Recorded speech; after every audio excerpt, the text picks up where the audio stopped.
오늘이 대망의 첫 녹음입니다. 왜 녹음실에 와서 녹음을 하게 되었냐? 라고 물어보시면, 이 감정을 느꼈던 그 순간, 가장 고요한 그 순간, 이 시간을 보내고 있을 그 어느 누군가에게 저의 작은 이야기가 또 하나의 씨앗으로 심겼으면 좋겠다 라는 생각이 들어서 그냥 저의 목소리 있는 그대로를 전달해보고 싶다라는 생각이 들었어요. 오늘 첫 녹음이라 많이 떨리고 또 설레는 마음도 있는데요. 한번 잘 담아보도록 하겠습니다. 화이팅! 그럼 시작할까요? 저는 늘 잘하는 모습, 성취하는 모습만 보여주려 했습니다. 늘 괜찮아, 늘 해낼 수 있어. 나는 다 할 수 있어. 그게 제 입에 가장 많이 붙어있던 말이었어요. 힘들고, 못하고, 포기하고 싶고 그런 감정들은 아예 인식조차 하지 않았습니다. 그건 저한테 방해되는 생각이라고 그냥 무의식 깊숙이 마취시켜버렸어요. 겉으로는 언제나 화려하게 포장된 나로 살아야 했으니까요. 그런데 그런 삶은 내내 버거웠습니다. 포장된 나를 감당하면서 살아내니까 어느 순간부터는 인생이 늘 무거웠어요. 겉으로는 밝고 늘 웃는 아이, 뭐든 괜찮은 아이로 보이지만 안에서는 늘 명과 암이 극단적으로 교차했어요. 아무에게도 말 못하고 힘들다라는 말조차 못하고 그냥 혼자 꽁꽁 묻어뒀습니다. 그러다 보니 우울이 폭풍처럼 몰려오기도 하고 공황이 터져 나오기도 했습니다.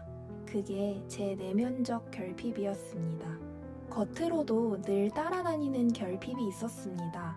저는 기본적으로 나는 움직임을 못하는 사람이라는 생각이 강하게 자리 잡고 있었어요. 거울 앞에서 내 몸을 보는 게 너무 어색했습니다. 내 몸은 늘 삐뚤어져 있고 밸런스도 안 맞고 예쁘지 않았습니다. 그래서 아예 여름에도 후드티를 2겹, 3겹 껴입고 연습실에 가곤 했어요. 선생님들께 안 더워? 라는 잔소리를 들어가면서도 꿋꿋이 무언가를 입고 갔죠. 최대한 내 몸을 숨기고 싶었던 거예요. 무용을 한다면서 몸을 꽁꽁 숨기고 간다니 너무 아이러니하죠? 운동은 해야 한다니까 하긴 하지만 그걸 거울로 마주보는 건 너무 힘들었습니다. 저는 몸치였고 동작을 이해하는데도 늘 시간이 오래 걸렸고 순서를 외우는 것도 어려웠습니다. 그리고 지금도 그건 현재 진행형이에요. 아직도 어려워요. 이게 제 외면적 결핍입니다. 그럼에도 불구하고 무용을 붙잡을 수 있었던 건 무용이 저를 억지로라도 퇴근시키는 루틴이 되어주었기 때문입니다. 저는 일을 너무나도 좋아했는데요. 지금 생각해보면 무언가를 잘하고 있다는 그 느낌을 좋아했던 것 같아요. 신입사원 때는 사실 아무것도 모르잖아요. 근데 그게 저는 너무 답답한 거예요. 모르는 게 당연한 건데 막 선배들의 그 어떤 능숙하고 노련한 모습이 너무 부러웠어요. 그래서 내 손 안에 무언가 좀 큰 그림이 그려지면 좋겠다. 나도 그렇게 일하고 싶다 라는 생각을 많이 했어요. 그래서 누가 시킨 것도 아닌데 사무실에 불 꺼지고도 혼자 남아서 이것저것 들춰보기 시작합니다. 과거 3년치 자료를 뒤적이면서 그때는 어떻게 하셨을까? 이 자료는 어떻게 만들었을까? 이런 상황에선 어떻게 접근했을까? 혼자 탐구하는 시간을 변태처럼 즐겼죠. 신입사원이 혼자서 옛날 자료 막 다 찾아보고 그러는데 안 좋아할 상사가 어디 있겠어요.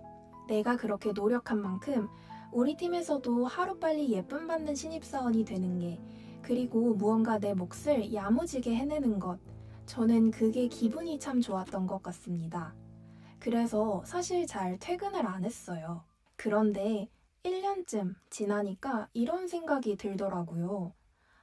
이렇게만 살면 안 되겠다. 내게도 날 퇴근시킬 무언가가 필요하겠다. 이런 생각요. 그래서 결심했죠.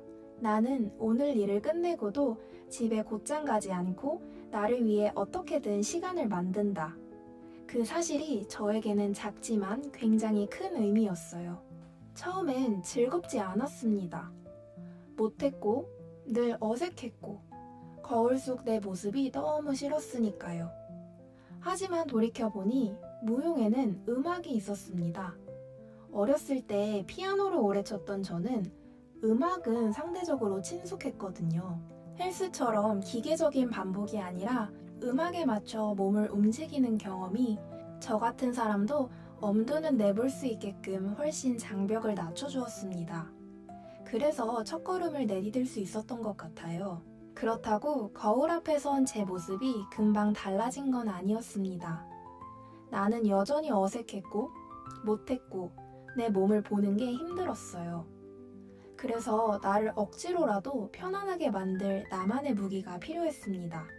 그때부터 저는 무용 의상, 소품을 직접 만들고 찾아다니기 시작했습니다. 내가 가진 장점을 살리고 단점을 최대한 가릴 수 있는 옷, 그런 것들을 하나씩 준비하면서야 비로소 조금씩 거울 속 나를 마주할 용기가 생겼습니다. 그게 제 1차적인 무용이었습니다. 내 몸을 있는 그대로 내 눈으로 보고 그 서투름을 받아들이는 과정. 그리고 더 깊은 차원에서는 저는 화내거나 슬픈 감정을 잘 표현하지 못하는 사람이었습니다. 그런 건 멋지지 않다고 생각했어요.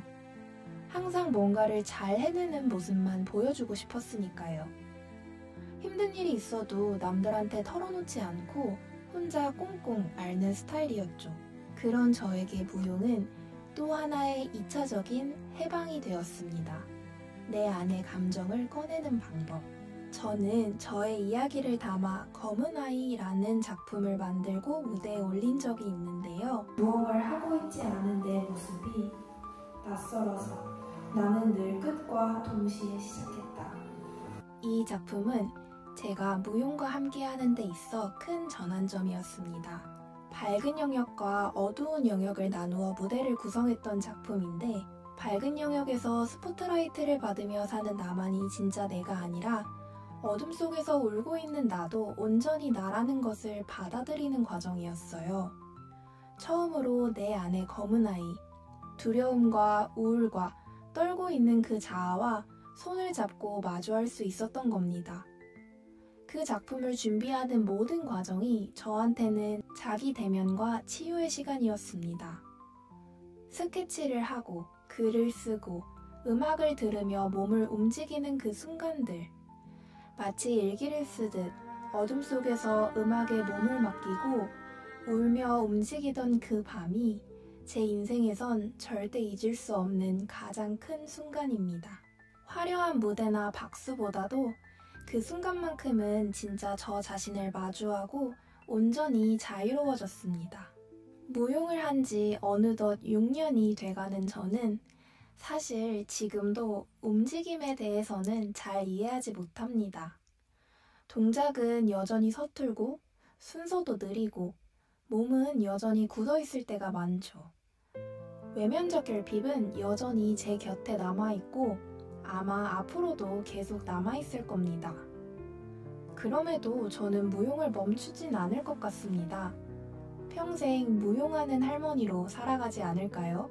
왜냐하면 무용이 제 내면적 결핍을 치유해줬고 그 경험 덕분에 저는 외면적 결핍에도 불구하고 그냥 이조차 껴안고 갈 수 있는 용기가 생겼으니까요.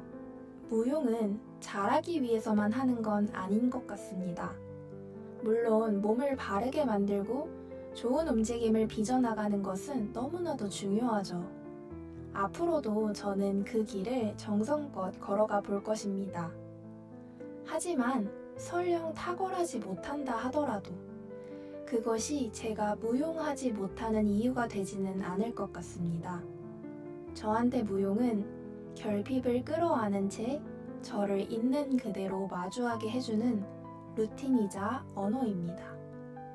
못해도 괜찮고 서툴러도 괜찮습니다. 그 안에서 저는 진짜 저를 만나고 있으니까요. 그래서 저는 앞으로도 무용을 계속할 겁니다. 그게 저를 가장 진실한 나로 만들어주기 때문입니다. 여러분에게도 이렇게 정말 오래도록 사랑하는 취미가 있으신가요? 취미를 찾는다는 것은 내가 있는 그대로의 나를 받아들이고 같이 나아갈 수 있는 단단한 힘을 만드는 것이라고 생각합니다. 취미 배워 뭐 할래? 라는 질문에 저는 이 취미가 이 많은 새로운 경험들을 통해서 내가 누렸던 자유함이 결국엔 저의 모든 인생 전반에서 저라는 사람을 단단하게 만들고 내가 앞으로 무슨 선택을 하든 주변에 휩쓸리지 않고 나다운 선택을 할 수 있게끔, 그리고 도자기를 정성껏 빚어내듯 내 안에 나를 단단하게 만들어 나가는 과정이라고 자신 있게 말해주고 싶어요. 회사 다니기도 바쁜데 무슨 취미는 취미야 라고 하실 수 있겠죠. 충분히 존중합니다. 하지만 적어도 저는 취미로 정말 인생이 바뀌었거든요. 이제 비로소 나를 조금은 놓아줄 수 있는 근육을 키워나가고 있는 것 같습니다. 연습실에서 길러내는 건 꼭 몸의 근육뿐 아니라 사실 마음의 근육이지 않을까요? 여러분에게도 인생의 동반자 같은 오래오래 함께하고 싶은 그런 취미 생활이 가득 피어나기를 제가 진심으로 응원합니다. 오늘은 여기까지.